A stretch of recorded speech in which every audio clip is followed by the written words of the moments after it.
మంచిర్యాల జిల్లా దండేపల్లిలో దారుణం జరిగింది. నంబాల గ్రామంలో 6 ఏళ్ల బాలిక దారుణ హత్యకు గురైంది. హత్య తర్వాత ఓ బావిలో మృతదేహాన్ని పడేశారు గుర్తు తెలియని వ్యక్తులు. 2 రోజుల క్రితం బాలిక అదృశ్యమైంది. ఇవాళ బావిలో మృతదేహంగా కనిపించింది. దీంతో నంబాల గ్రామంలో విషాద ఛాయలు అలుముకున్నాయి. ఘటనపై కేసు నమోదు చేసిన పోలీసులు ఎవరు హత్య చేసి ఉంటారు, హత్యకు గల కారణాలను అన్వేషిస్తున్నారు. మనకు కరీంనగర్ రీజనల్ కోఆర్డినేటర్ గోపాలకృష్ణ వివరాలు అందిస్తారు.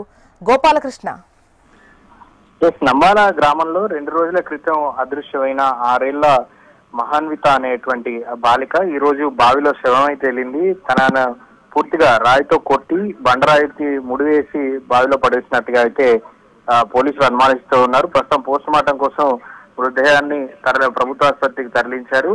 గతంలో ఉన్నటువంటి ఏమైనా కక్షలు ఉన్నాయా, లేదంటే హత్యకు గల కారణాలు ఏంటి అనే కోణంలో పోలీసులు దర్యాప్తు చేస్తూ ఉన్నారు. 2 రోజుల నుంచి పాప కోసం గాలింపు చర్యలు చేపట్టారు. అయితే సీసీ కెమెరాలు కానీ ఇతర సిగ్నల్స్ కానీ అవన్నీ కూడా పరిశీలిస్తూ పాపను దొరకబెట్టేటువంటి ప్రయత్నం చేశారు. కానీ గ్రామస్తులు కూడా పాప కోసం వెతుకులాడుతున్నటువంటి సందర్భంలో శివార్లో ఉన్నటువంటి బావిలోనే అమ్మాయి మృతదేహం లభించింది. దీనికి గల కారణాలు ఏంటి, ఎవరు ఈ ఘటనకి పాల్పడి ఉంటారనేటువంటి కోణంలో పోలీసులు విచారణ అయితే చేస్తున్నారు. 6 ఏళ్ల పాప ఒక్కసారిగా ఇలా హత్యకు గురి కావడం, అత్యంత దారుణంగా చంపేయడంతో విషాదాలు అయితే అలుముకున్నాయి.